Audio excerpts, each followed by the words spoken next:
Alhamdulillah, puji syukur kita haturkan kehadirat Allah Azza wa Jalla. Di kesempatan malam hari ini kita bisa berkumpul bersama di Masjid Gelora Indah. Dan kita perhatikan teman-teman yang masih berada di luar belum mendapatkan kebagian tempat. Yang di luar dapat tempat duduk? Dapat, alhamdulillah. Pakai karcis nggak? Semuanya nggak pakai karcis. Baik, silahkan diberikan kesempatan barangkali yang ada di dalam bisa geser sebisanya. Kalau Anda bisa geser, silahkan geser. Allah Subhanahu wa Ta'ala mengingatkan kita dalam adab ketika di majelis ilmu yang penuh dengan peserta. Wa idza qila lakum tafassahu fil majalisi fafsahu. Apabila kalian diminta untuk memberikan pelonggaran, diminta untuk geser, geser. Allah kasih balasan. Yafsahillahu lakum. Allah akan memberikan pelonggaran bagi kalian. Sehingga sebagaimana orang yang memberikan pelonggaran bagi saudaranya, Allah berikan balasan, Allah akan kasih pelonggaran bagi hidupnya. Dikasih pelonggaran utangnya, dikasih pelonggaran utangnya lagi,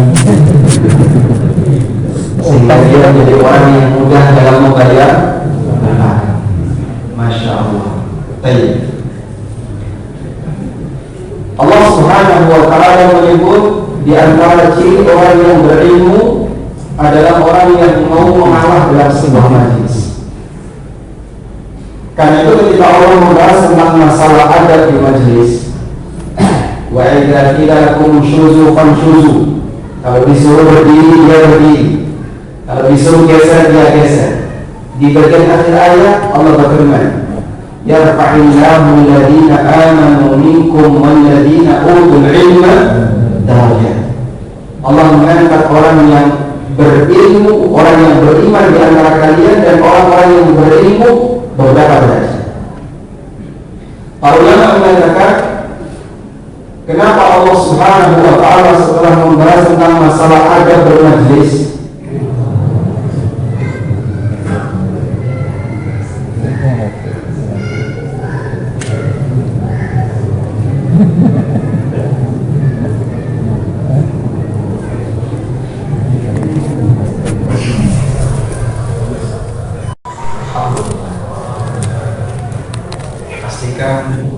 bukan karena sabotase ya. Insya Allah. Baik, mungkin bisa dikurangi, tidak apa-apa. AC-nya ada, kalau AC-nya dimatikan kepanasan. Ya? Ada kan? Panas. Yang penting hatinya ada. Kalau hatinya ada, insya Allah suasananya jadi lebih nyaman. Tidak apa-apa, nyalakan kipas, tidak dikit nanti. Oh, AC-nya yang dimatikan, baik. Dan di kipas AC dimatikan. Allah Subhanahu wa Ta'ala berfirman mengajarkan tentang adab dalam majlis. Ya ayyuhalladzina amanu idza qila lakum tafassahu fil majalisi fafsahu yafsahillahu lakum wa idza qila inshuzu fanshuzu. Wahai orang-orang yang beriman, kalau kau diminta geser-geser, Allah kasih balasan yang sahillahu lakum. Semoga Allah memberikan pelonggaran bagi kalian. Wa idza qila inshuzu fanshuzu. Kalau disuruh berdiri, berdiri. Dan Allah Subhanahu wa Ta'ala katakan, yarfa'illahu alladhina amanu minkum walladhina utul ilma darajat. Allah mengangkat derajat orang yang beriman dan orang yang berilmu. Darajat, beberapa derajat. Para ulama menjelaskan kenapa selesai Allah Ta'ala membahas tentang adab bermajlis kemudian dikalikan dengan Allah angkat derajat orang yang berilmu. Karena salah satu di antara ciri orang yang berilmu adalah gampang ngalah, sehingga dia tidak menonjolkan kehebatan dirinya, dia tidak merasa lebih senior, dia tidak merasa lebih berjasa, dia tidak merasa lebih berhak. Maka dia sanggup untuk memberikan ruang bagi kawannya, sehingga dia bersilahkan kawannya, kalau bapak mau duduk di tempat samping saya silahkan, kita agak padat, tidak apa-apa, yang penting semuanya dapat tempat.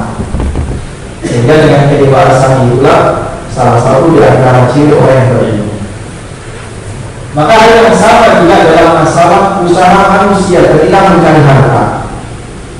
Semakin tinggi tingkat kedewasaannya menunjukkan bahwa dia adalah orang yang berilmu ketika mencari harta. Sebaliknya, ketika orang itu rendah dalam mencari harta, dia umumnya terlalu bernafsu untuk mendapatkan harta, bahkan sampai ngikut kanan kirinya. Yang penting pokoknya saya harus jadi orang, saya harus bisa unggul sendiri, sehingga bagi dia keberadaan orang lain yang lebih kaya adalah kompetitor yang harus kemudian disingkirkan. Dia ingin unggul sendiri. Orang semacam ini menunjukkan kedewasaannya kurang. Maka salah satu di antara cara untuk mengukur apakah orang ini termasuk orang yang berilmu atau tidak, di antaranya adalah lihat tingkat kedewasaan. Baik, di kesempatan kali ini panitia mengambil tema harta yang terbaik. Harta terbaik bagi seorang muslim. Baik, kawan-kawan yang ada di sini, yang pengusaha katakan, yang pengusaha satu, cuma satu, dua, tiga, empat, lima. Nah, insyaallah yang lain PNS. Atau pengangguran. Minimal tidak punya status atau status pekerja. Jadi yang pengusaha ya, yang pengusaha. Tadi ada beberapa yang katakan usahanya apa? Minyak herbal. Dikit berarti tuh bang. Sebelahnya iya. sewa. Rata-rata karyawan. Aku ada kadang teman-teman ngaji itu kalau usaha tidak keluar dari obat herbal sewa. Madu. Kalau tadi itu busana muslim. Baik, ini ada yang usahanya akuarium dan ada usaha-usaha yang lain. Bagi para pengusaha, Anda yakin tidak harta yang Anda dapatkan adalah harta terbaik? Insya Allah. Yakin atau tidak? Yakin. Insya Allah yakin. Insya Allah yakin atau insya Allah tidak yakin? Yakin. Insya Allah yakin. Yakin Pak? Yakin. Dari mana Anda bisa yakin? Dari mana Anda bisa yakin kalau pendapatan Anda adalah sumber pendapatan yang terbaik? Yang pengusaha ya. Yakin Pak pendapatannya yang terbaik? Insya Allah yakin. Dari mana Anda bisa yakin kalau ini terbaik? Barangnya ada manfaatnya. Kalau jual kasur, Masya Allah. Gimana ada? Baik, jawaban dari Allah Subhanahu Wa Taala dalam sebuah hadis dari Ahmad dari sahabat Rafi bin Khadij radhiyallahu anhu. Datang seseorang kepada Nabi Sallallahu Alaihi Wasallam lalu beliau bertanya, Ya Rasulullah, ayyul kasbi afyad?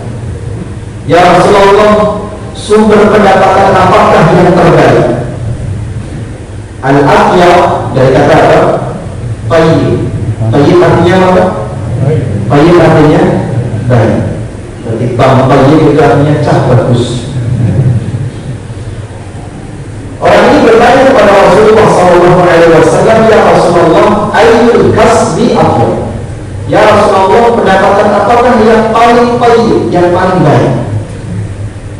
Kemudian Nabi SAW menyampaikan dua bentuk sumber pendapatan yang disebut sebagai pendapatan yang afyad. Rasulullah SAW bersabda, Amalul rajul biyadihi wa kullu bai'in mabrur. Pendapatan terbaik bagi seorang hamba adalah yang pertama, amalul rajul biyadihi, pendapatan yang diperoleh oleh seseorang dari jerih payahnya, dari dia bekerja, lalu dia bisa mendapatkan upah, dia bisa mendapatkan gaji dari pekerjaannya. Ini yang pertama. Yang kedua, wa kullu bai'in mabrur, Pendapatan terbaik yang kedua yang dipuji oleh Nabi SAW adalah keuntungan dari transaksi yang mabrur. Keuntungan dari transaksi yang mabrur. Apa yang dimaksud dengan jual beli yang mabrur? Insya Allah nanti kita jelaskan. Nabi SAW dalam hadis ini menyebutkan ada dua bentuk sumber pendapatan yang terbaik. Yang pertama adalah dia sebagai karyawan lalu dia mendapatkan gaji. Yang kedua, dia sebagai seorang pengusaha sehingga dia tidak dapat gaji, tapi apa yang dia dapatkan? Margin. Dia pulaan atau dia memproduksi sesuatu lalu dia jual, dari hasil dia jual itu dia mendapatkan keuntungan. Margin itu disebut oleh Nabi SAW sebagai keuntungan dari baik yang mabrur. Baik mabrur. Baik. Namun demikian, Rasulullah SAW tidak menggolong-golong. Beliau bukan karyawan, dan tidak ada dalam sejarah Nabi SAW beliau menjadi karyawan setelah jadi nabi.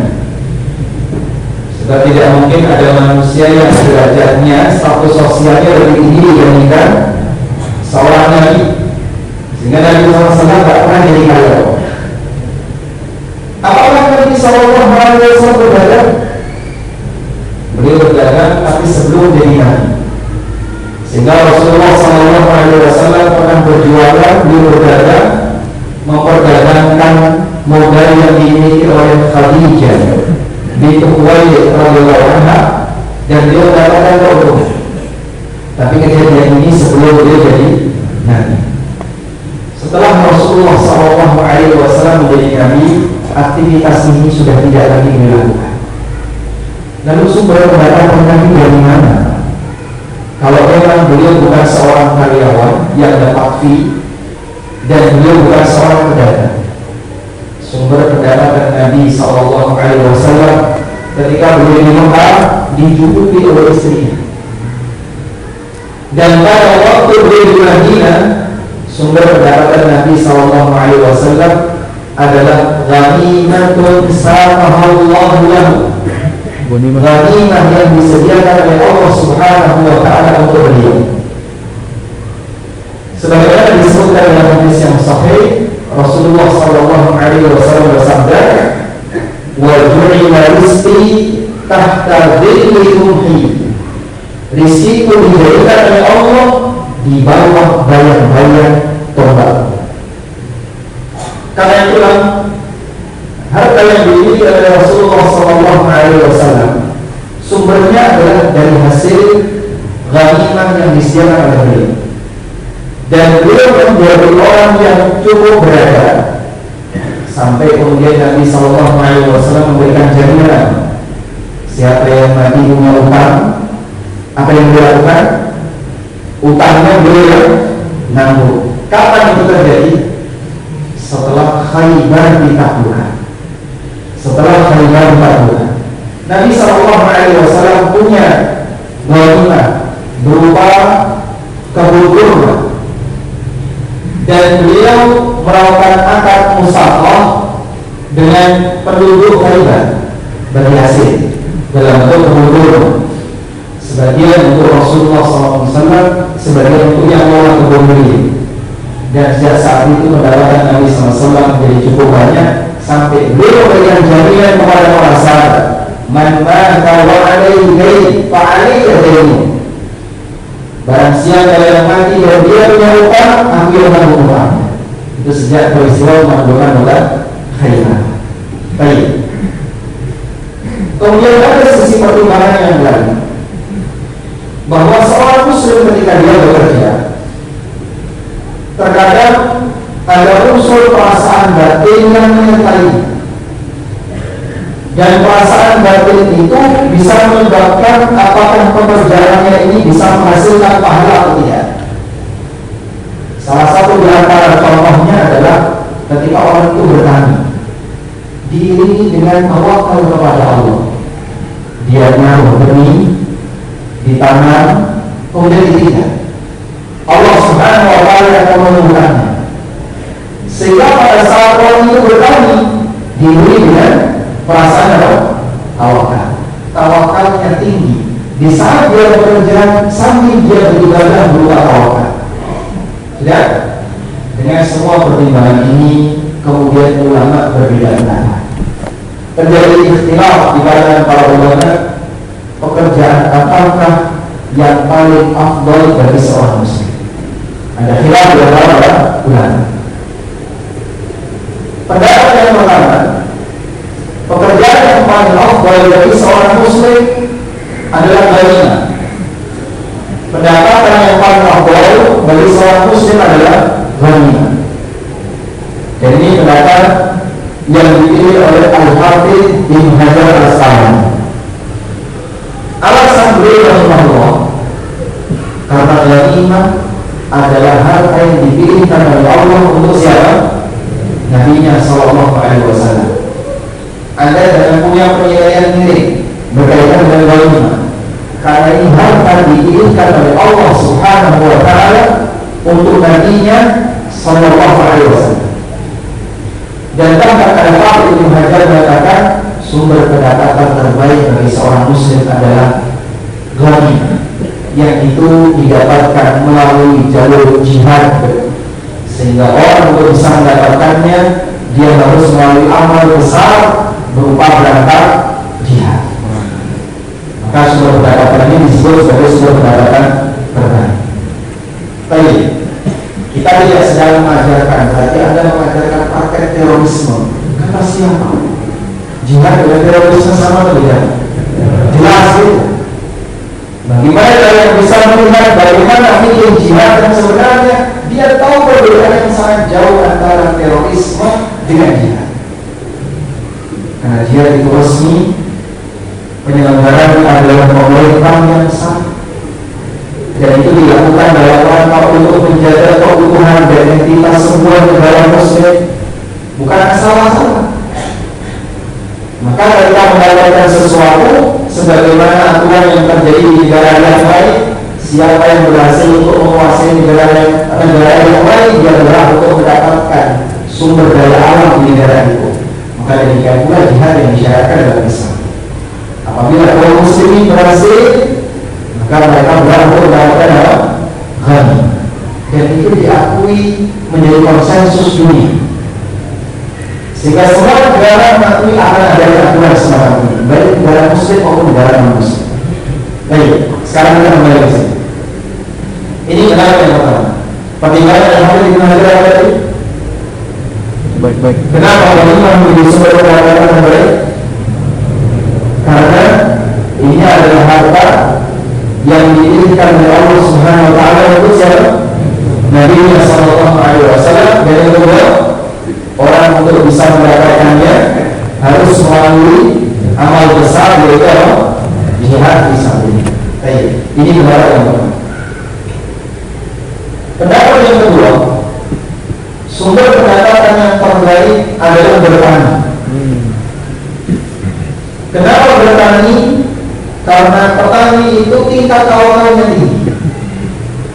Dia nandur sesuatu, kemudian tawakal Allah. Allah yang menumbuhkan. Manusia menanam benih, Allah yang menumbuhkan. Sehingga saat dia tanam benih, dia tanam program, dia kasih air, dia tawakal kepada Allah. Maka orang ini bisa bekerja dengan hatinya di saat dia bekerja dengan fisiknya, dan kondisi batin saat dia bertawakal kepada Allah menyebabkan aktivitas pekerjaan yang dia lakukan selalu menghasilkan amanah tawakal. Baik, sehingga dia bisa mendapatkan pahala di tengah dia mencari harta. Dan ini adalah pendapat yang disampaikan oleh Imam Al-Mawardi. Dia salah satu ulama mazhab Syafi'iyah, Al-Mawardi.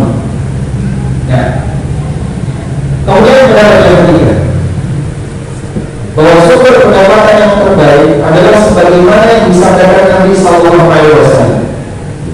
Ada dua posisi kalau tidak karyawan yang dia dapat gaji. Yang kedua adalah pengusaha yang dia jualan lalu dia mendapatkan keuntungan. Sebagaimana hadis Rafi bin Hadij yang diriwayatkan oleh Imam Ahmad dan yang lainnya.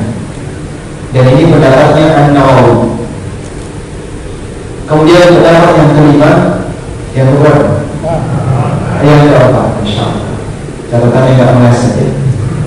Selanjutnya pendapat yang keempat, sumber pendapatan yang terbaik bagi seorang muslim adalah yang sesuai passion. Maka bekerjalah sesuai passion. Anda mau jadi guru, mau jadi PNS, mau jadi aparat, mau jadi pengusaha, silahkan bekerja sesuai passion. Insya Allah itu yang terbaik. Yang penting didapatkan dengan cara yang halal. Sehingga siapa yang melakukan praktek semacam ini, kemudian dia mendapatkan harta dari itu, insya Allah ini menjadi harta yang terbaik. Dan pendapat ini adalah pendapat yang disampaikan oleh Syekh Abdul Rahman As-Sa'di rahimahullah. Kalau dari segi pendapat ini yang terbaik yang mana Pak? Yang rajih yang mana? Yang rajih adalah apa yang dirajihkan oleh murajih. Maka kalau saya diminta untuk mana yang lebih rajih, ya simpan-simpannya, insya Allah yang lebih rajih adalah pendapat yang terakhir. Sebab dalam masalah dunia, Rasulullah SAW memberikan kelonggaran bagi umatnya. Dan beliau menyampaikan apa?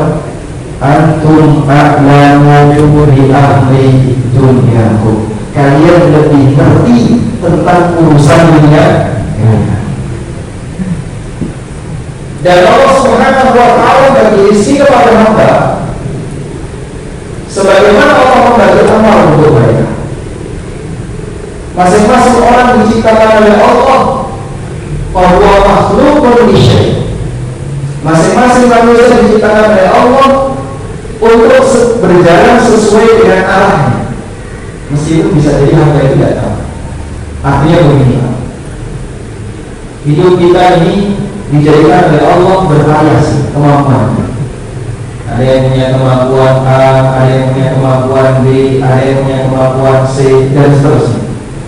Antara satu kemampuan dengan kemampuan yang lain berbeda-beda.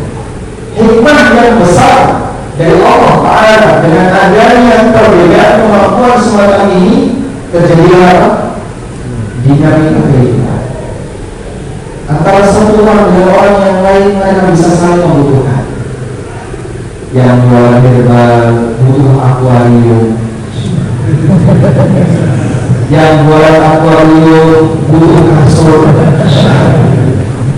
Yang jualan kasur butuh apa? Butuh serban. Sehingga satu sama lain karena mereka punya keahlian yang berbeda-beda, maka mereka bisa saling membutuhkan. Terjadilah interaksi dinamika kehidupan yang berjalan. Sehingga yang mempunyai dalam Tuhfatul Mawdud. Tuhfatul Mawdud, buku yang ditulis oleh Ibnu Qayyim rahimahullah, itu membahas tentang masalah fikih dalam mendidik anak, dari mulai lahir sampai dewasa. Termasuk di antara yang dibahas oleh Ibnu Qayyim rahimahullah dalam Tuhfatul Mawdud. Beliau menyampaikan bahwa anak silahkan diarahkan oleh orang tuanya sesuai dengan potensinya. Alasan beliau, masing-masing anak itu diciptakan oleh Allah untuk mengiringi apa yang menjadi tujuan dari diciptakan. Ada yang diciptakan nanti ketika gede akan jadi guru. Ada yang diciptakan ketika gede nanti dia akan menjadi aparat. Ada yang diciptakan ketika gede dia menjadi seorang ulama. Ada yang ketika gede nanti dia diciptakan menjadi seorang ahli dalam membuat sesuatu. Sehingga kata Ibnu Qayyim, perhatikan, ingat baik-baik anak masing-masing. Lalu beri kasih rincian. Maka siapa di antara anak Anda yang dia pintar dalam menghafal, unggul dalam masalah pelajaran, didik dia baik-baik untuk menjadi seorang dai yang maksimal. Bisa jadi Allah ciptakan dia untuk jadi ulama. Nah, orang tua bisa mengenali. Tapi kalau kemudian ada sebagian anak yang ketika disuruh untuk ngaji, sebenarnya disuruh menghafal Al-Fatihah bisa, tapi begitu ganti surat yang tadi sudah lupa sama kayak bapaknya. Dan saat dia masalah pelajaran dia susah untuk berkembang. Tapi giliran di amri masnu'ah dalam urusan produksi sesuatu pintar dia. Dia minta untuk membuat sesuatu. Oh, makhluk pun lihat. Berarti dia diciptakan oleh Allah sebagai makhluk untuk tujuan ini. Arahkan orang tuanya, arahkan anak ini untuk tujuan. Sehingga dia bekerja sesuai kasyaf. Ada yang bekerja di bidang ini, ada yang bekerja di bidang ini, bekerja di bidang ini. Antara satu dengan yang lain saling membutuhkan. Jangan dipaksakan. Pak Ustaz, saya punya 5 anak. Saya ingin seluruh anak saya jadi ustaz dan ustazah. Atau diserahkan kayak gitu Pak. Pokoknya harus. Kalau enggak, saya tidak mau mereka itu. Masya Allah. Lalu mau diapain Pak? Pokoknya saya didik mereka harus paham agama. Kalau paham agama betul. Tapi kalau kemudian harus jadi pengajar agama, belum tentu. Paham agama dibutuhkan semuanya. Kita butuh pemahaman agama. Tapi apakah semuanya harus jadi dai? Semuanya harus jadi pengajar? Tidak. Banyak ulama yang putra putrinya mereka memberikan pemahaman masalah agama. Namun dalam tahap selanjutnya mereka berjalan sesuai dengan kasyaf. Salah satu di antara kawan yang bercerita tentang kehidupan yang dialami oleh Syekh Abdul Muhsin Al-Abbad, Hafizahullah Ta'ala, pengajar ilmu hadis di Masjid Nabawi. Beliau punya beberapa anak, tentu saja tidak hanya dari satu istri. Dan ketika kumpul di rumah orang tuanya, beliau punya musala dekat dengan rumahnya.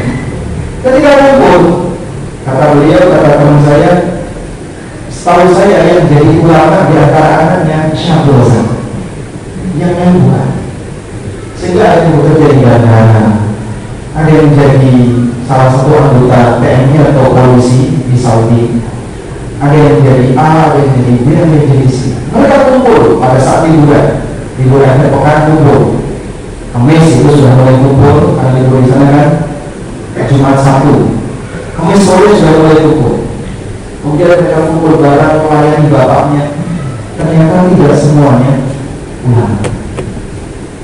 Sehingga sekelas ulama ketika ada anaknya yang ingin jadi A, yang jadi B, tidak. Sebab masing-masing manusia punya passion yang berbeda. Baik, dari sinilah dengan kalau misalnya Anda mengalami kondisi, Pak Ustaz, saya baru saja resign. Kenapa? Pekerjaan saya haram, alhamdulillah bagus.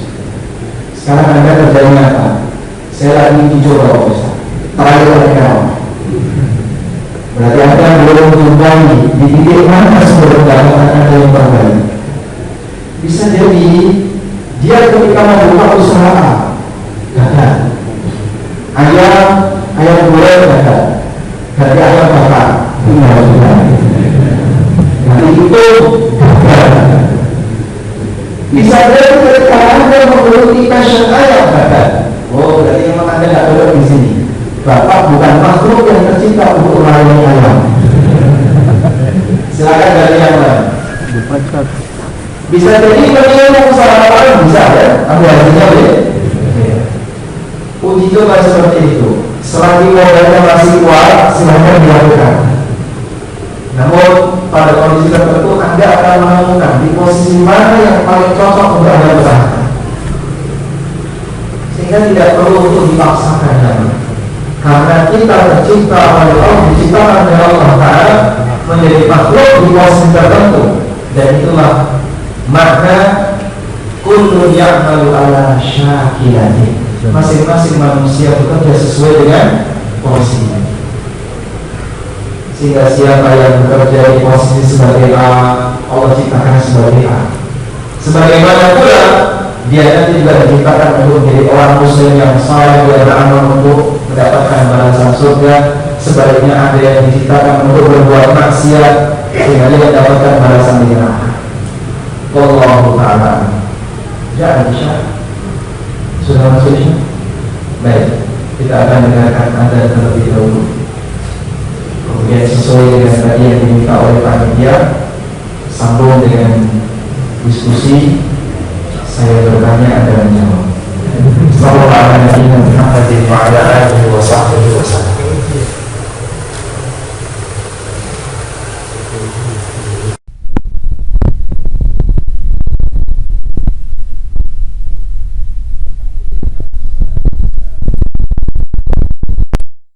وصحبه ومن وأشهد أن لا إله إلا الله وحده لا شريك له وأشهد أن محمدا عبده ورسوله.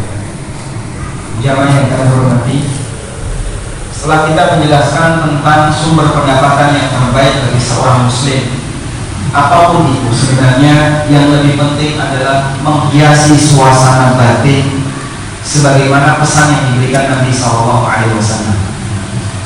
Tersebutlah seorang sahabat yang bernama Hakim bin Hizam bin Khuwailid.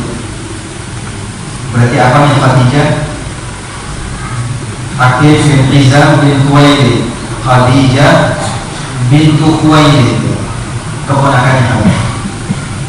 Hakim bin Hizam bin Khuwailid ketika Rasulullah SAW Fathu Makkah, beliau masuk Islam. Dan hari ini banyak meminta kepada Nabi SAW. Beliau bercerita, saat Rasulullah SAW fa'aqan, thumma sa'altuhu fa'aqan. Aku meminta harta kepada Nabi SAW, lalu beliau kasih. Kemudian aku minta lagi, beliau kasih lagi. Aku minta lagi, lalu Nabi SAW kasih peringatan. Ya Hakim, inna hadzal mal qurratun qawla. Wahai Hakim, harta ini manis dan hijau. Disebut manis, enak untuk dirasakan. Hijau karena dia nyaman untuk dipandang. Sehingga disebut oleh Rasulullah SAW, inna hadzal mal qurratun qawla. Semua orang senang harta ini manis dan hijau. Lalu beliau mengatakan, faman akhadahu bisahawati nafsin. Oleh karena itu, siapa yang mengambil harta dengan sahawatu nafsin. Apa itu sahawatu nafsin? Perasaan tidak bernafsu. Dia nyantai, tenang, nyaman, tidak terlalu bernafsu, tidak terlalu tamak untuk mendapatkannya. Kata Nabi SAW, buri kalahuki, maka dia akan diberkahi ketika mencari harta. Wa man akhadahu bi israfi bahala. Dan barang siapa yang mencari harta diri dengan israf bahala, bentuk israf dan hala, terlalu bernafsu dan tamak untuk mendapatkannya, sehingga dia selalu merasa khawatir jangan-jangan sampai kurang, gampang ngitung duit, senang cek saldo, dikit-dikit lihat cek saldo, lihat mutasi pada nggak ada apa-apa, dan selalu perhitungan, khawatir ada yang hilang. Takutnya dia kepada masalah harta sampai pada titik dia khawatir ada bagian kecil yang hilang. Selalu perhitungan seperti itu. Lam yubarak lahu fi, maka dia tidak akan diberkahi hartanya. Wa kana alladhi ya'kul wa la yashra, sehingga dia seperti orang yang makan tapi tidak pernah merasa. Sudah punya harta banyak tapi selalu merasa kurang. Fakir itu ditolong oleh Allah di hadapan matanya. Apa yang dimaksud dengan fakir? Butuh. Sehingga dia selalu merasa butuh. Meskipun sumber pendapatannya besar. Orang semacam ini dijadikan oleh Allah selalu dikejar dengan target harta. Tidak bisa dia santai dalam mencari harta, sebab dia selalu dihantui dengan kebutuhan. Kalau kamu nggak kejar peluang ini, hilang nanti. Sayang Pak, ini tinggal satu langkah, tinggal bapak sogok berhasil. Ambil dia, kan tinggal satu langkah, tinggal mogok berhasil. Bagaimana kayak sadar akan masalah akhirat, dia berhenti sampai di sini. Sudah, saya sudah berusaha sampai di sini kok ternyata gagal, tak bisa mundur. Sakhawatul nafsi, dia mencari harta tapi dengan penuh ketenangan, nggak terlalu bernafsu, dan dia tidak merasa ada yang hilang ketika dia kehilangan sebagian dari hartanya. Orang semacam ini jamaah hartanya diberkahi oleh Allah Subhanahu wa ta'ala. Dan yang lebih penting adalah bagian ini. Sebab berapapun harta ketika tidak diberkahi, yang terjadi apa? Gak banyak ngasih manfaat bagi pemilik. Bisa jadi bertumpuk, tapi ternyata tidak banyak memberikan manfaat bagi pemilik. Wallahu a'lam. Kemudian yang terakhir, tadi kita sampaikan tentang masalah jual beli yang mabrur. Apa sih jual beli yang mabrur? Mabrur dari kata bir, yang artinya bir artinya kebaikan. Al-birru man ittaqa. Kebaikan yang sejati adalah siapa yang bertakwa. Maka disebut sebagai jual beli yang mabrur karena jual beli ini adalah jual beli yang sama sekali tidak meninggalkan masalah. Dan para ulama mengatakan transaksi disebut sebagai transaksi yang mabrur ketika antarodin, saling ridhonya berada di posisi puncak. Kapan itu terjadi? Saat orang melakukan transaksi dilakukan keterbukaan maksimal. Makanya dalam masalah transaksi, penjual itu diminta untuk apa? Jujur dan terbuka. Ada cacat, ceritain. Ada yang nggak beres, ceritain. Sampaikan apa adanya. Mobil saya nggak beresnya di bagian ini. Barang saya nggak beresnya di bagian ini. Kasur saya kalau kena air bocor. Semua kasur kayak gitu Pak. Kalau Anda punya barang dan memang punya kelebihan, silakan diceritakan. Ini akuarium saya tahan air, tahan api, tahan banting, tahan maling. Masya Allah. Kalau memang punya kelebihan, silakan Anda ceritakan. Tapi kalau ada cacat, nggak boleh didiemin. Wajib untuk apa? Diceritakan. Sebab orang yang tidak terbuka dalam transaksi, karena dia khawatir mungkin nanti konsumennya jadi nggak jadi beli, atau dia khawatir nanti konsumennya nawar lebih murah, akhirnya dia tutup-tutupi bagian yang cacat. Itu semuanya mengurangi keberkahan dari transaksi yang dia lakukan. Tapi ketika dia serius, dia jujur, dia terbuka, insya Allah akan menjadi baik yang mabrur, jual beli yang mabrur. Wallahu ta'ala a'lam. Walhamdulillahirabbil alamin. Mungkin demikian yang bisa kita sampaikan sebagai mukadimah. Dan selanjutnya kita masuk ke sesi tanya jawab. Pertanyaan yang pertama. Angkat tangan. Pertanyaannya, sebutkan dua sumber pendapatan yang baik menurut hadis Rafi' bin Hadij.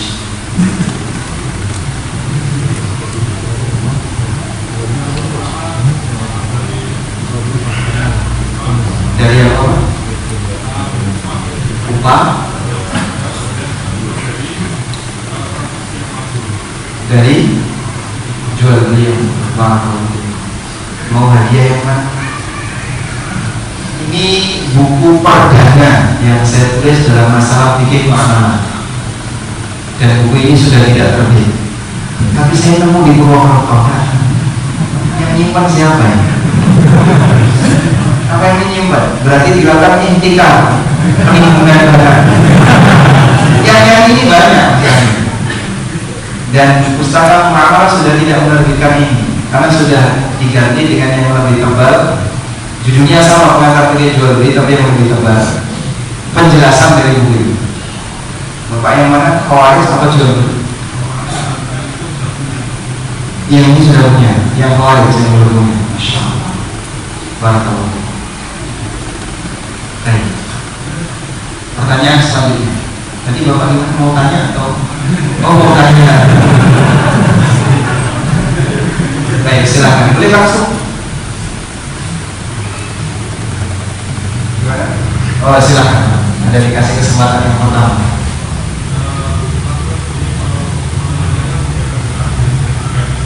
Gaji PNS.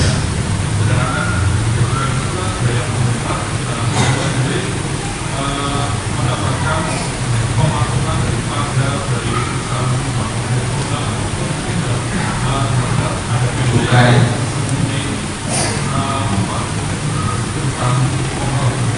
Nah. Baik. Bapak ASN. ASN ya. Masya Allah, sudah mulai resah dengan melihat seperti itu. Berarti sudah ancang-ancang untuk itu. ASN bertanya, bagaimana hukumnya menjadi ASN ketika sumber pendapatannya kan dari pemerintah, sementara pemasukan pemerintah itu campur-campur ya, ada dari cukai rokok, minuman keras, bahkan termasuk pajak yang nggak benar dan seterusnya ya, pajak yang nggak benar maksudnya misalnya pajak lokalisasi dan seterusnya. Apakah kemudian ketika seorang muslim jadi karyawan atau jadi ASN kemudian sumber pendapatannya jadi masalah? Baik, Bapak Ibu yang kami hormati, dalam masalah bekerja yang bentuknya menjual jasa, bekerja yang bentuknya menjual jasa, yang perlu diperhatikan itu dua. Yang perlu diperhatikan dua. Yang pertama, unit jasa yang Anda berikan adalah unit jasa yang mubah. Contohnya apa Pak? Jadi guru, ini termasuk unit jasa yang mubah. Contoh yang lain, tenaga security, jasa mubah atau tidak? Mubah. Contoh yang lain, tukang kerok, jasa mubah apa? Kerokan itu mubah. Lalu Anda dibayar itu mubah.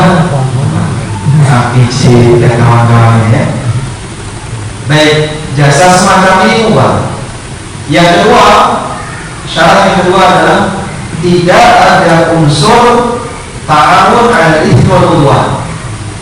Tidak ada unsur tolong-menolong dalam maksiat. Selama dua unsur ini terpenuhi, lalu Anda mendapatkan gaji, maka gaji yang Anda dapatkan hukumnya halal. Terlepas dari mana posisi perusahaan atau instansi tempat Anda bekerja mendapatkan uang. Karena al-haram la yata'adda, sesuatu yang haram itu tidak melebar. Kalau sesuatu yang haram itu melebar, maka kita nggak bisa berkutik, Pak. Nggak bisa apa-apa. Sebab transaksi yang kita lakukan bercampur antara muslim dengan non-muslim. Sumber pendapatan non-muslim campur-campur. Ada yang dari jualan khamr, ada yang dari jualan rokok, ada yang dari riba, ada yang dari gharar dan seterusnya. Lalu kita bertransaksi dengan mereka, dari itu kita mendapatkan sesuatu. Lalu masuk ke tempat yang lain, putar. Anda transaksi dengan kawan Anda sesama muslim, nanti pindah dari satu tempat ke tempat yang lain. Pas ini kan ujungnya apa dia tuh? Dia dari mana itu? Dia dari luar negeri itu, Pak, dari Eropa. Terus gimana? Sumbernya haram kalau semua sampai sini. Kalau terjadi seperti itu, kita nggak bisa ngapa-ngapain. Dan Nabi SAW serta para sahabat, mereka bermuamalah, bertransaksi dengan siapa? Orang Yahudi, orang musyrikin yang berada di sekitar Madinah. Padahal Allah sebut dalam Al-Quran kebiasaan orang Yahudi, wa akhdihimur riba wa ghadnuhu anhu wa aklihim amwalan nasi bil batil. Mereka mengambil riba padahal mereka sudah dilarang, dan mereka menggunakan atau mengambil harta manusia dengan cara yang batil. Itu Yahudi. Nas itu ada dalam Quran, termaktub dalam Quran, dan Rasulullah SAW serta para sahabat bertransaksi dengan mereka. Dan Berarti sumber pendapatan yang dia campur. Ada yang halal, ada yang mungkin kita bisa membuat kesimpulan dari Bapak yang ceritakan tadi. Bisa jadi sumber pendapatan negara kita campur. Dari sumber pendapatan yang bermasalah dan sumber pendapatan yang tidak bermasalah. Lalu semua itu digunakan untuk gaji ASN yang bekerja di sana. Sudah, selanjutnya gaji ini halal atau tidak? Anda fokus di dua posisi tadi. Kalau Bapak berada di posisi ASN yang halal, yang kedua tidak ada unsur kalau menolong dalam maksiat, maka insya Allah gaji yang didapatkan walhamdulillah. Bertahan, jangan berisik. ASN yang mana ada di sini? Anda lihat, gak usah aku, gak apa-apa, cukup diwakili dulu.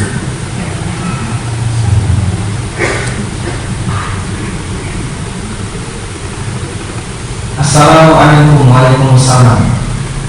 Saya mau bertanya, apa kiat-kiat atau amalan agar saya diterima di perusahaan?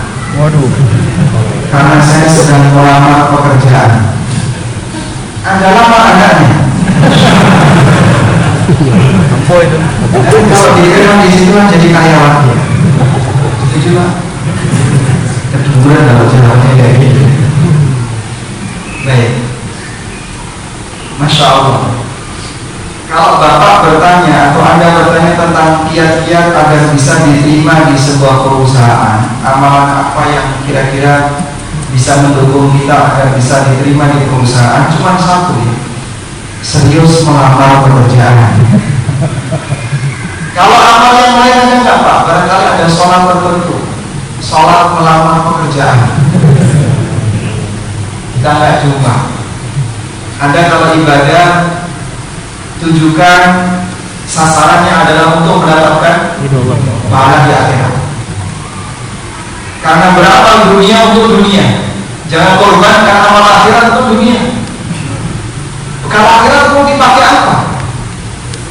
Amal dunia untuk dunia, amal akhirat dipakai untuk kepentingan dunia. Terus modal Anda di akhirat mau apa? Oh semuanya habis untuk melayani dunia. Sehingga amal akhirat fokuskan untuk akhirat. Anda sholat untuk yang akhirat, Anda puasa untuk akhirat, Anda membaca Quran berzikir untuk akhirat. Sekarang untuk dunia gimana Pak? Silakan Anda gunakan metode dunia. Anda kalau tanya seperti ini mungkin salah sasaran ya. Ini yang lebih cocok adalah para motivator atau coach yang bisa membimbing bagaimana agar orang yang ingin melamar pekerjaan bisa sukses ketika melamar. Intinya begini ya, tampakkan bahwa Anda adalah orang yang profesional. Jangan terlalu bergantung kepada orang lain.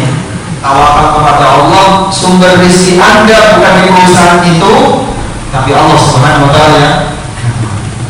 Boleh silakan Anda melamar dengan keyakinan kita hanya mencari sebab, tapi kita nggak tahu apakah ini sebab saya bisa mendapatkan pekerjaan. Wallahu a'lam. Dan mencari sebab, kalaupun gagal di sebab satu, masih banyak sebab yang lain. Nggak perlu berkecil hati ketika tidak diterima di pertanian. Insya Allah Anda masih punya peluang di Exxon Mobil atau di Chevron, ya? Atau barangkali di Total. Mungkin Islam bersih, insya Allah ya. Jadi tenang ya.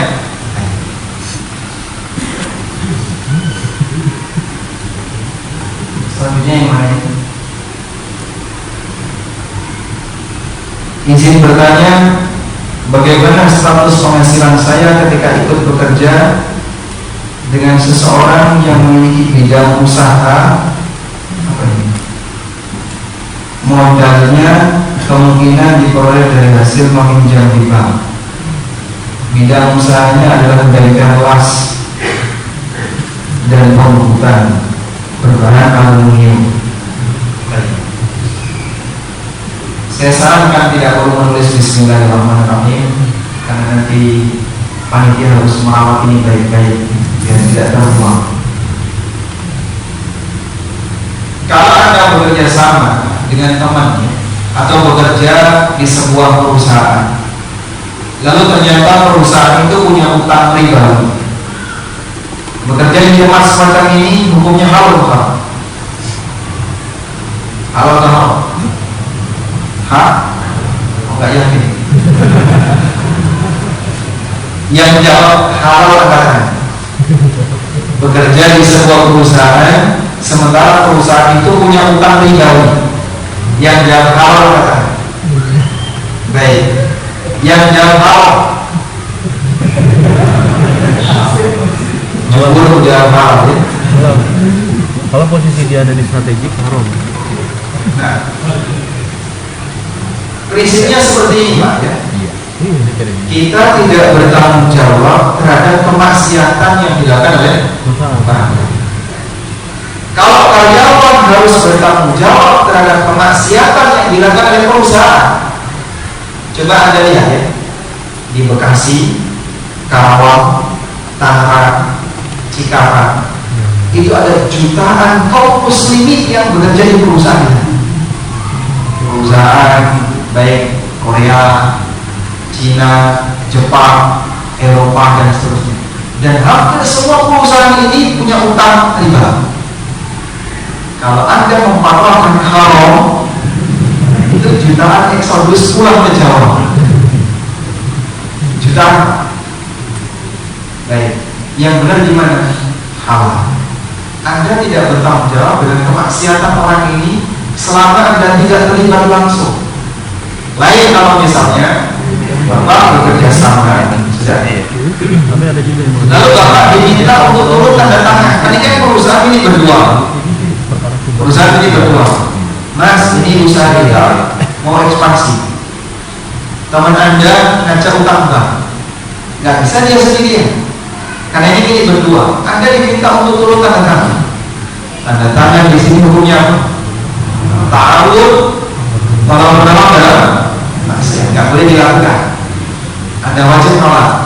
Tapi kalau Bapak hanya sebagai karyawan bekerja di sebuah perusahaan kelas, ternyata mandor Anda atau pimpinan Anda dia punya utang riba, pemilik perusahaan punya utang riba, Anda tidak bertanggung jawab dengan kemaksiatan ini. Sebab ketika dia utang bank, kemudian dia gunakan untuk mengembangkan unit usaha, itu terserah dia. Dalam arti Anda tidak bertanggung jawab dengan maksiatnya. Yang penting jasa Anda adalah jasa yang mubah. Satu, yang kedua apa tadi? Tidak ada unsur tolak-menolong dalam maksiat. Alhamdulillah.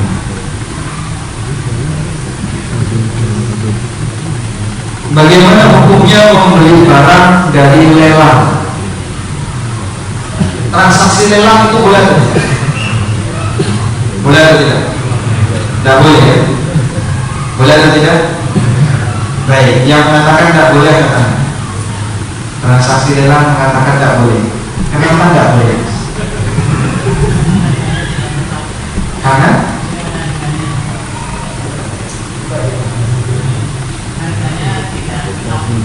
harganya tidak tetap. Berarti kalau tawar barang kan jadi harganya tidak tetap. Ini 5.000, kalau 3.000 gimana? Harganya tidak tetap. Haram.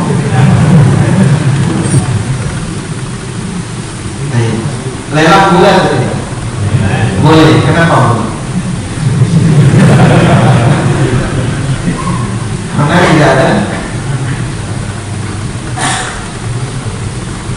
ada tajasus. Tajasus artinya mata-mata. Sampai mata-mata. Lelang boleh atau tidak? Boleh. Kasih alasan biar dapat hadiah. Silakan.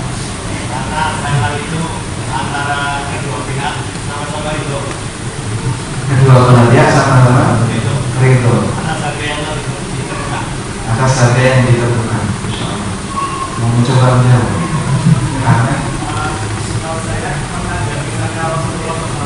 ada yang mengemis, kemudian beliau kalau menanyakan di rumah punya apa, kemudian beliau membantu melewat dari uang yang didapat sebagian untuk makan, sebagian untuk beli apa cari kayu bakar. Masya Allah. Dapat hadisnya dari mana?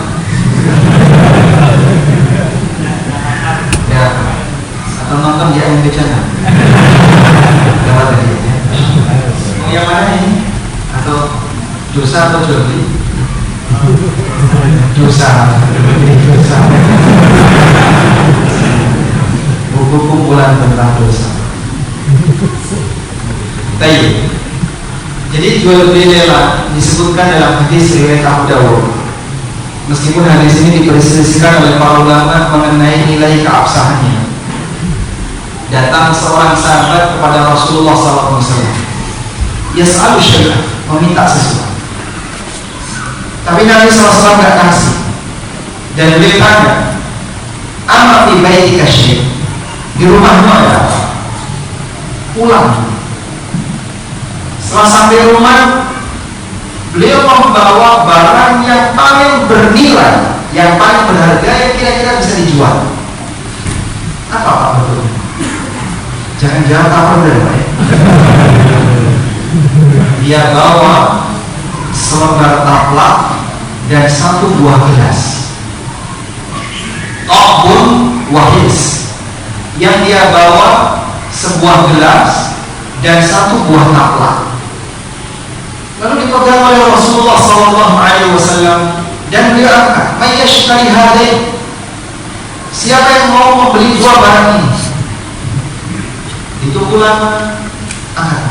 Ada ya Rasulullah, saya satu untuk membelinya dengan harga 1 dirham. Lalu Rasulullah SAW mengatakan, "Mayyazid?" Siapa yang sanggup nambah? Makanya jual beli lelang dalam bahasa Arab disebut dengan bai' muzayadah. Disebut dengan jual beli muzayadah. Dari kata mayyazid, siapa yang mau nambah. Ditunggu tiba-tiba ada ya Rasulullah bidirhamai. Saya Rasulullah siap beli itu dengan harga 2 dirham. Lalu diserahkan oleh Rasulullah SAW. Dia ambil uang 2 dirham, kemudian diserahkan kepada sahabat tadi. Silahkan kau belikan makanan untuk anak dan istri. Inilah tingkat manusia yang kira-kira ukurannya nggak boleh ngemis. Siapa Pak yang nggak boleh ngemis itu? Yang kira-kira ketika dia berada di sebuah daerah, dia masih bisa untuk menjual barangnya, cukup untuk membeli makanan bagi anak dan istri. Sampai titik itu dia nggak boleh ngemis. Coba di tempat kita ada nggak orang yang di rumahnya cuma punya 1 taplak? Ada? Yang jumlah dan angkatan. Ada nggak yang di rumahnya cuma punya 1 gelas? Ada? Ya. Kita punya tumpuan barang-barang yang nggak kita pakai. Bahkan kita simpan dalam waktu yang lama nggak pernah dipakai. Ibu-ibu itu Masya Allah, kalau sudah menyimpan yang namanya perabotan, suaminya mau pakai dimana Pak? Baik. Sehingga dari hadis ini menjadi salah satu di antara dalil bolehnya praktek jual beli lelang. Cuma yang jadi masalah begini Pak, nggak berhenti di masalah lelang. Ini ada pertanyaan, barangnya Mas itu kan tarian dari leasing atau tarian dari lembaga keuangan. Yang kayak gini boleh nggak? Masalahnya utangnya berapa? Kemarin utangnya 100 juta. Lalu kemudian yang ditarik apa? Lahan.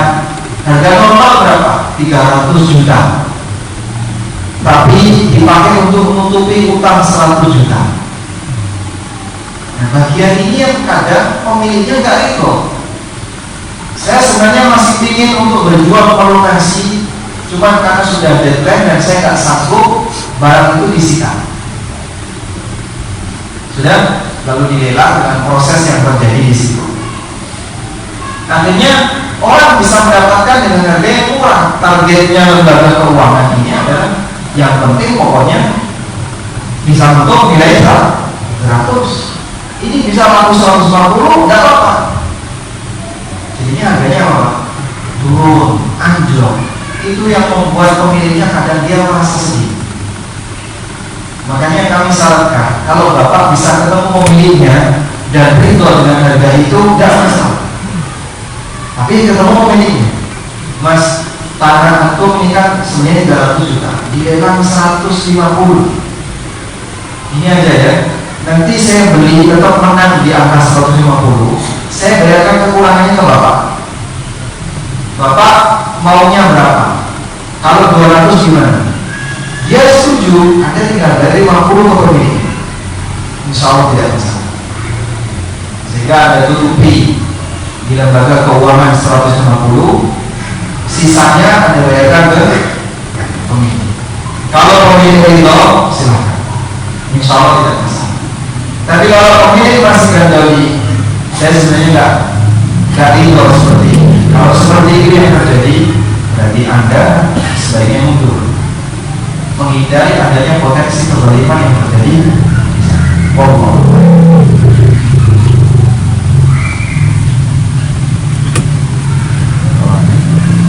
ada wasiat dan riba keluar gimana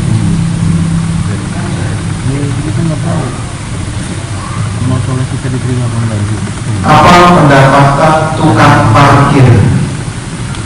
Haram Halal atau tidak?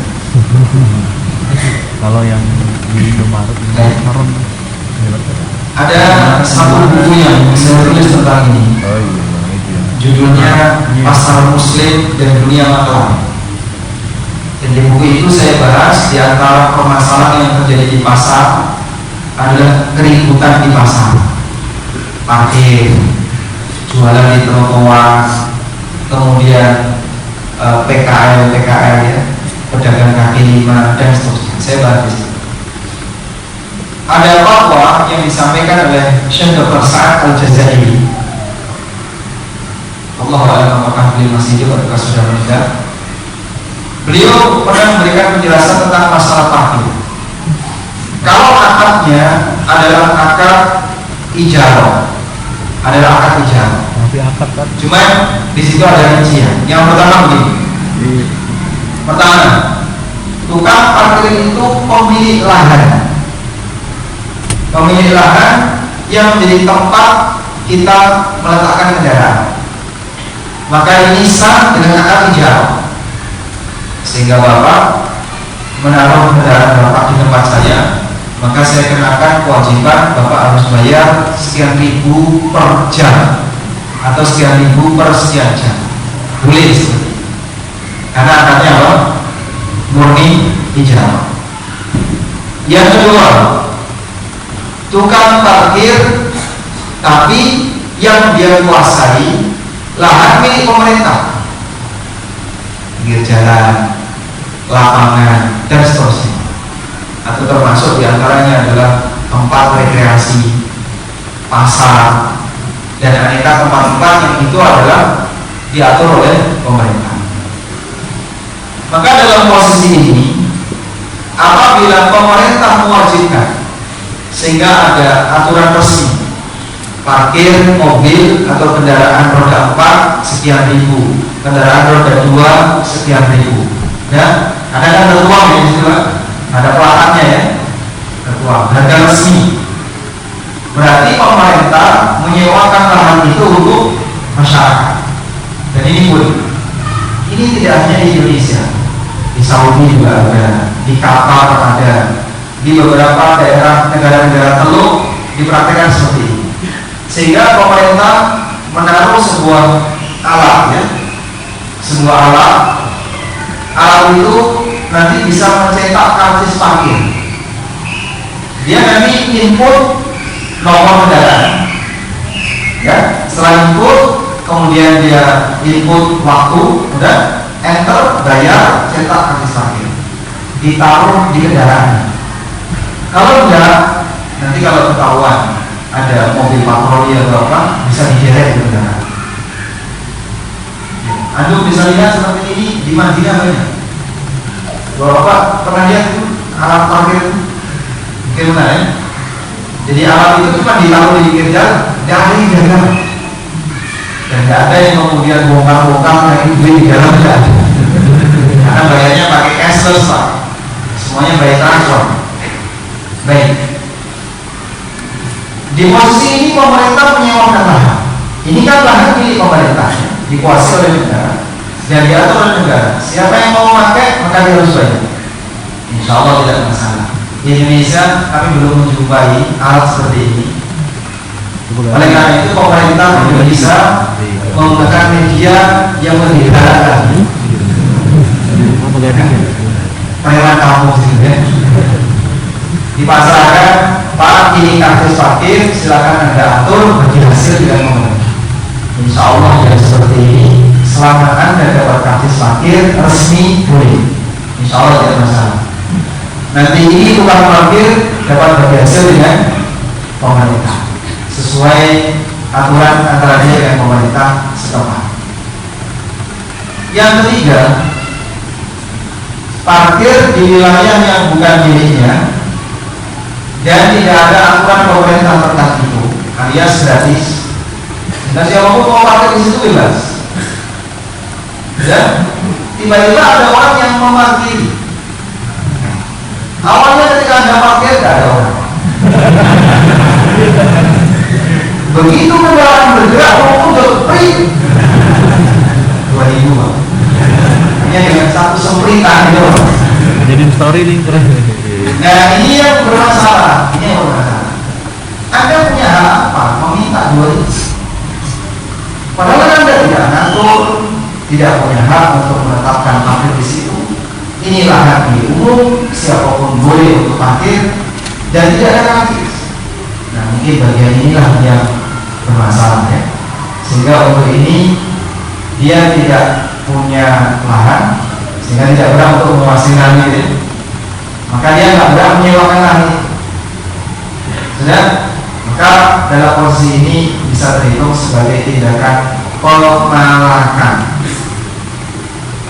Terus solusinya gimana? Dr. Syaraf Abu Jazairi menyebutkan, kalau orang seperti ini ingin tetap mendapatkan sumber pendapatan yang halal, berarti dia harus tampakkan jasa yang kira-kira bermanfaat bagi pemilik kendaraan. Contohnya gimana Pak? Jasa jaga kendaraan. Bapak silakan parkir di sini, helmnya taruh saja, saya jaga. Tapi dia punya tanggung jawab. Posisi dia bohong, menjamin. Kalau sampai ada kendaraan yang hilang, dia harus ganti resiko. Benar ya? 2.000 motor 1. Tapi dia harus serius, sehingga dia harus bisa menjadi penjamin. Apapun barang yang hilang di situ, dan itu bagian dari yang berhak untuk diletakkan di motor atau di mobil. Kalau barang berharga kadang diperingatkan ya, soal barang berharganya diambil, dompet, laptop dan seterusnya. Sudah, sisanya ya silakan ditinggal. Mas, banyak kalau diamalin Mas. Masa saya mau ke sana bawa banyak Pak. Nah kalau bagian itu hilang, yang dia normalnya kendaraan nggak mungkin harganya dilepas ya. Mungkin ya. Nah, ngapain kita ada tukang parkir kalau banyak dilepas? Kalau normalnya dia tahu di situ kok itu bagian yang hilang, tukang parkir berkewajiban untuk ganti. Karena dia berstatus sebagai apa? Domi penjamin. Sehingga dia harus jaga dengan baik, jangan sampai ada yang hilang. Wallah. Ya, tapi. Cukup ya. Selanjutnya ini apa ini? Kita lanjutkan. Pertanyaan yang pertama, sebutkan pendapatan yang terbaik menurut Al-Mawardi. Masya Allah. Sudah tadi? Sudah belum? Bertanya kenapa? Karena itu ketika menempati awalnya ini. Masya Allah. Baik. Tidak tanggung penguasa. Pertanyaannya, sebutkan pendapatan yang terbaik menurut Al-Hafidh Ibnu Hajar. Duluan yang belakang. sampai sini udah jihad sebenarnya. Ghanimah. Kenapa? Ada 2 hal. Yang kedua,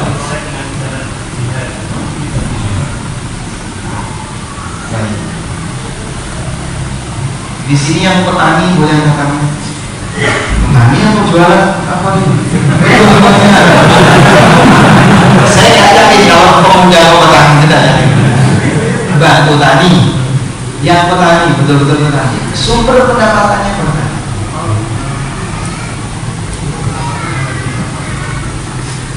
Oh, sampingannya dari petani, kepada dia. Ada petani yang lain, petani mas, bantu orang tua. Yang petani, kata petani ini manusia nakal, sudah mulai jarang. Sampai anak-anak coba tanya, ada nggak anak kecil yang cita-citanya mau jadi petani?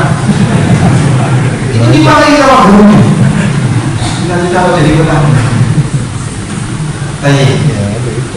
Baik, selanjutnya di sini yang pekerjaannya sebagai apa?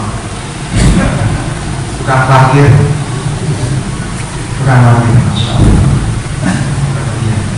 Insya Allah parkir yang mubah, Pak. Selanjutnya, sebutkan sumber pendapatan terbaik menurut An-Nawawi.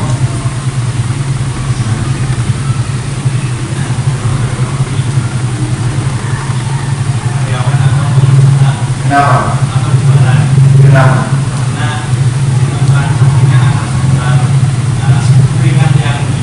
Yang disebutkan dalam hadis. Sebutkan sumber pendapatan tadi ya. Sumber pendapatan yang terbaik menurut Syekh Sa'di.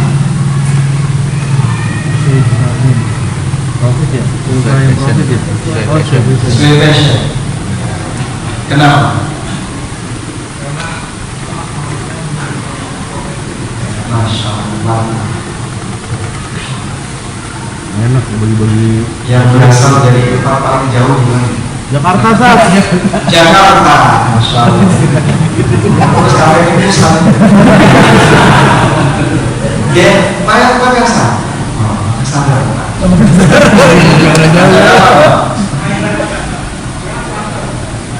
Dia tinggal di sini kali jangan-jangan. Domisili di mana? Domisilinya di Purwokerto.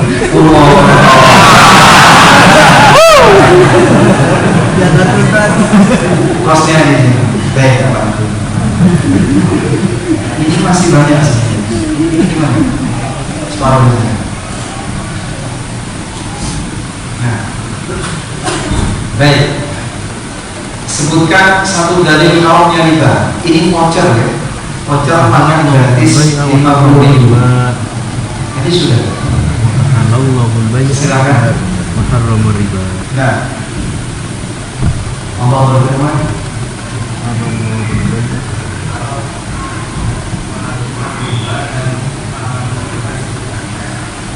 gimana? Yang Allah berdoa, wa yurfi as-sadaqah.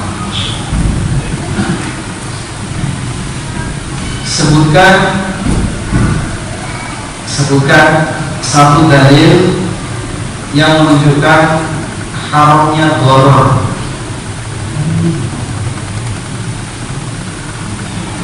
La taqulu amwalakum bainakum bil batil illa takunu tijaratan minkum.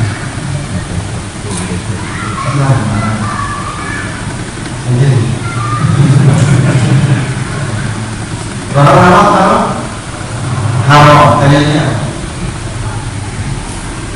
Gharar.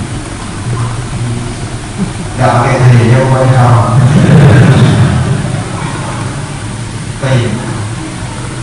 Baik, hukum asal dalam muamalah adalah mubah dalilnya. Tadi hadis yang tadi kita sebutkan,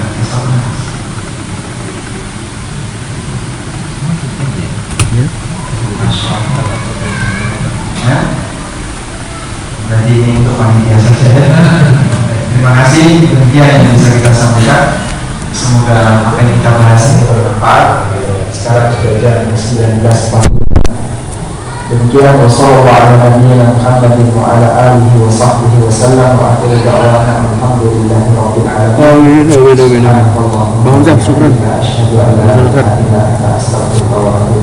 wassalamualaikum warahmatullahi wabarakatuh.